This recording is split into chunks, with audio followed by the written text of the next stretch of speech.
बिस्मिल्लाहिर्रहमानिर्रहीम। Welcome back to my channel Sonesha Khan simple meal. मैं उम्मीद करती हूँ कि आप सब लोग ठीक होंगे। तो आज हम आपके लिए बिल्कुल नए स्टाइल में लेकर आए हैं बीफ शामी कबाब की रेसिपी, जो कि बहुत ही मज़ेदार और टेस्टी रेसिपी है। तो चलते हैं रेसिपी की तरफ। बिस्मिल्लाहिर्रहमानिर्रहीम। अस्सलाम वालेकुम। क्या हाल है आप लोग के? आई होप आप लोग सब ठीक होंगे, खैर खैरियत से होंगे। तो आज की रेसिपी बहुत ज़्यादा मज़े की होने वाली है और ये रमज़ान स्पेशल रेसिपी है।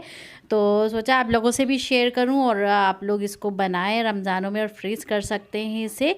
और ये बहुत ही मज़े के शामी कबाब बनते हैं और बिल्कुल नए स्टाइल में बनते हैं। तो चलते हैं रेसिपी की तरफ।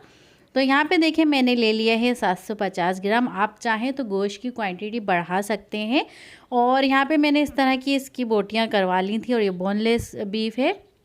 और आप चाहें तो इसमें मटन भी ले सकते हैं और चिकन की भी बना सकते हैं, लेकिन चिकन का तरीका थोड़ा सा अलग होगा। और यहाँ पे देखिए मैंने ले ली है चने की दाल। ये तकरीबन 1 कप है पूरी और ये मेजरमेंट वाला कप है। और उस हिसाब से जो है मैंने इसे भिगो दिया था पूरी रात के लिए। आप चाहें तो इसे 4 घंटे के लिए भिगो सकते हैं। और ये देखें यहाँ पे गोश्त भी हमारा तैयार है। अब इसमें मैं डाल दूँगी अपनी दाल। तो चने की दाल और इसकी क्वांटिटी मैं डिस्क्रिप्शन में भी दे दूंगी और अपने हिसाब से आप बढ़ा सकते हैं बेस।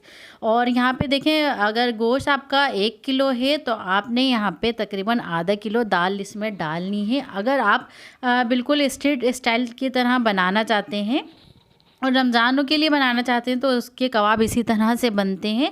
और अगर हम नॉर्मली बनाते हैं तो उसमें हम गरम मसाला और दाल की क्वांटिटी जो है थोड़ी कम रखते हैं और रेशेदार कबाब बनाते हैं। तो ये वैसे कबाब नहीं है, थोड़ा हटके हैं। तो यहाँ पे देखें इसमें मैंने 1 टेबल स्पून भर के मैंने यहाँ पे डाल दिया है रेड चिली पाउडर का। और उसके बाद 1 टीस्पून मैं यहाँ पे डाल रही हूँ नमक का। और नमक आप अपने हिसाब से देख सकते हैं कम ज़्यादा। तो बस इसके बाद यहाँ पे मैं डालूँगी हल्दी। हल्दी इसमें आप लाजमी ऐड करिएगा। और यहाँ पे मैं तकरीबन 1 टीस्पून यहाँ पे हल्दी का मैंने ऐड किया है। और इसके बाद हम यहाँ पे ऐड करेंगे अपना, यहाँ पे मैंने ग्रीन चिली का पेस्ट बना लिया था, ये 3 टेबल स्पून मैं यहाँ पे डालूँगी। तो 3 टेबल स्पून भर के यहाँ पे हमने डालना है इसे। ये देखें इस तरह से बहुत मज़े की ये रेसिपी बनती है। आप लोग इसको ज़रूर ट्राई करिएगा। आगे रमज़ान आ रहे हैं और आप इसको फ्रीज़ भी कर सकते हैं और इजीली इसको खा भी सकते हैं। तो पूरा मेथड मैं आपको आखिर तक बताती जाऊंगी। और यहाँ देखें यहाँ पे मैंने तकरीबन 1.5 टी स्पून मैंने यहाँ पे ज़ीरा पाउडर का लिया है। और इसके बाद यहाँ पे मैं ऐड करूँगी धनिया पाउडर का। धनिया पाउडर मैंने यहाँ पे लिया है 1 टेबल स्पून। और अगर टीस्पून देखें तो 2 टीस्पून मैंने यहाँ पे धनिया पाउडर का लिया है। इसको मैंने फ्रेश कूट लिया था और फ्रेश कूट के डालने की बात ही अलग होती है, इसका एक बहुत ही अच्छा इसका फ्लेवर आता है। तो बस इसके बाद यहाँ पे मैं डालूँगी अदरक लहसुन का पेस्ट। और अदरक लहसुन का पेस्ट मैं यहाँ पे डालूँगी तकरीबन 1.5 टेबल स्पून यहाँ पे मैं ऐड कर रही हूँ।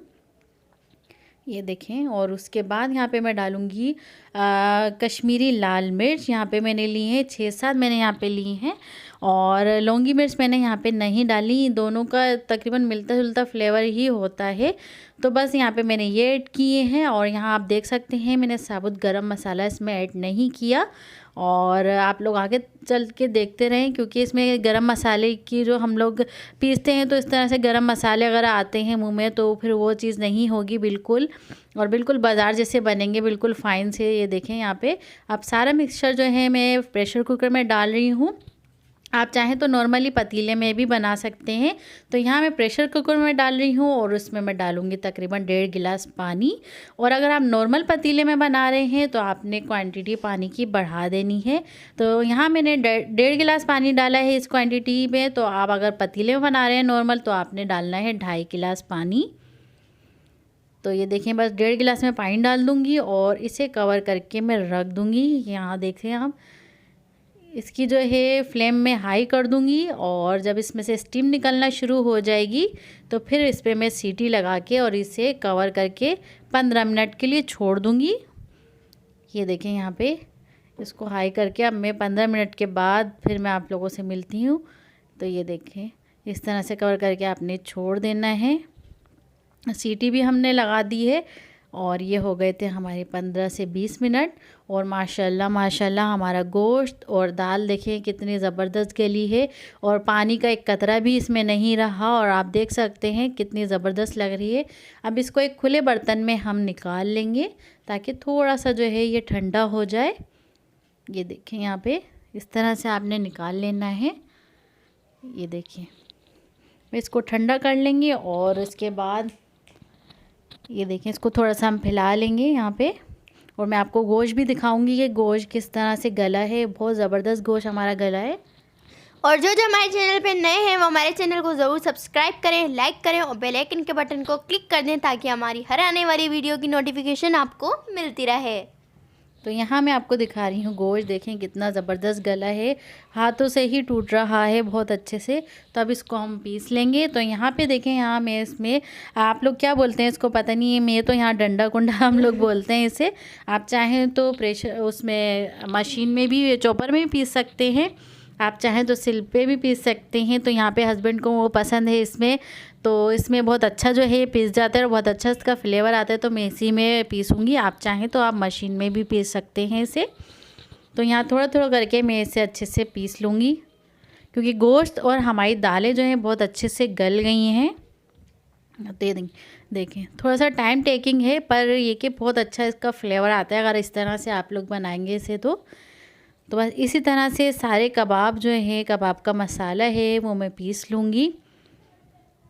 तो ये देखिए, तो ये जो थोड़े से इस तरह के काम होते हैं ना रमज़ान से पहले ही कर लेने चाहिए ताकि रमज़ानों में बहुत ज़्यादा बिज़ी रूटीन होती है तो इतना वो नहीं होता कि बंदा निकाले और तल के खा ले और सेहरी कर ले या अफ्तारी में खा ले। तो ये देखिए सारे जो हैं मैंने पीस लिए हैं यहाँ पे। और अब इसमें कुछ मसाले जाएंगे।